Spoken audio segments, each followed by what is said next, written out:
We've been partners with Kenneth Copeland since 1995 in a formal setting, personally since '82. And we have outreach, for example, to the prisons here in Toronto.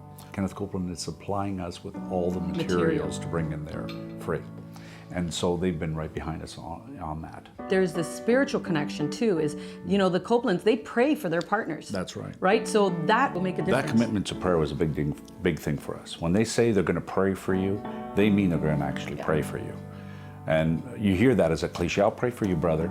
And you but we needed to know that there was someone actually praying for us, because there were things going on in here that we needed people to join with us in prayer.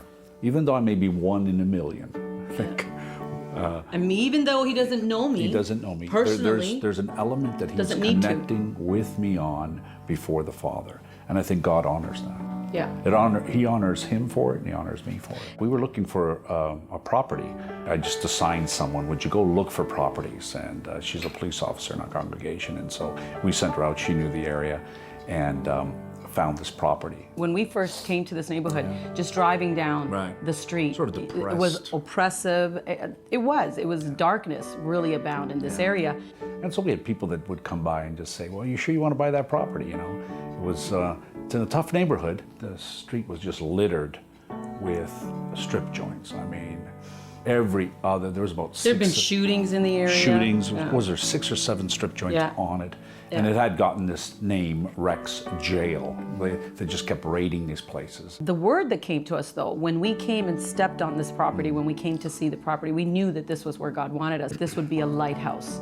That this church, this place would be a lighthouse where people could come in, be refreshed, come into contact with the presence of God and the glory of God, and that would change their lives. And that's exactly what this place has become. We started having services in the building. There are probably now more churches on this street than anything else. There's still businesses, thriving businesses. God has blessed us in this city. Toronto is a multicultural city. We're in a city that we have 150 ethnic groups, people's group, ethnos. And the 150, that means we don't even have to leave our city. The mission field is coming to us. What we believe is that God is bringing people from all over the world into Canada, and that's one of the reasons for Ambassadors for Christ. It's a Bible school that we started. The purpose of it is to prepare ambassadors for Christ to go into their world. That's right, the harvest field. Because the most efficient people to reach a people group is their own people. And God has really honored us because he's opened up so many doors. We worked for 7 years in Egypt before they had the riots, and we were able to go in there on a consistent basis. Through this whole episode of us going 7 years into Egypt, one of the pastors that was instrumental in allowing us to connect with many of the churches that were really denominational churches, but they hadn't heard the gospel preached in so many years, they opened their doors wide. That pastor there eventually got a reputation. His church grew from 70, 80 people to about 1,800. And of course, the authorities found out, and then he was sort of blacklisted. And eventually, he had to leave the country. And he's now living in Canada, and he's actually giving us solid steps. We're working with him on how to really instruct and minister the students that we're working with, individuals, believers, on how to reach Muslims. Because he knows the Quran, because he grew up in Egypt, so he had to learn the Quran, right? And so he's able, see, again, knowing what you're saying, not just, oh, I heard somebody say that the Quran is bad. No, actually being able to turn to their scriptures and say, okay, this is violated, right?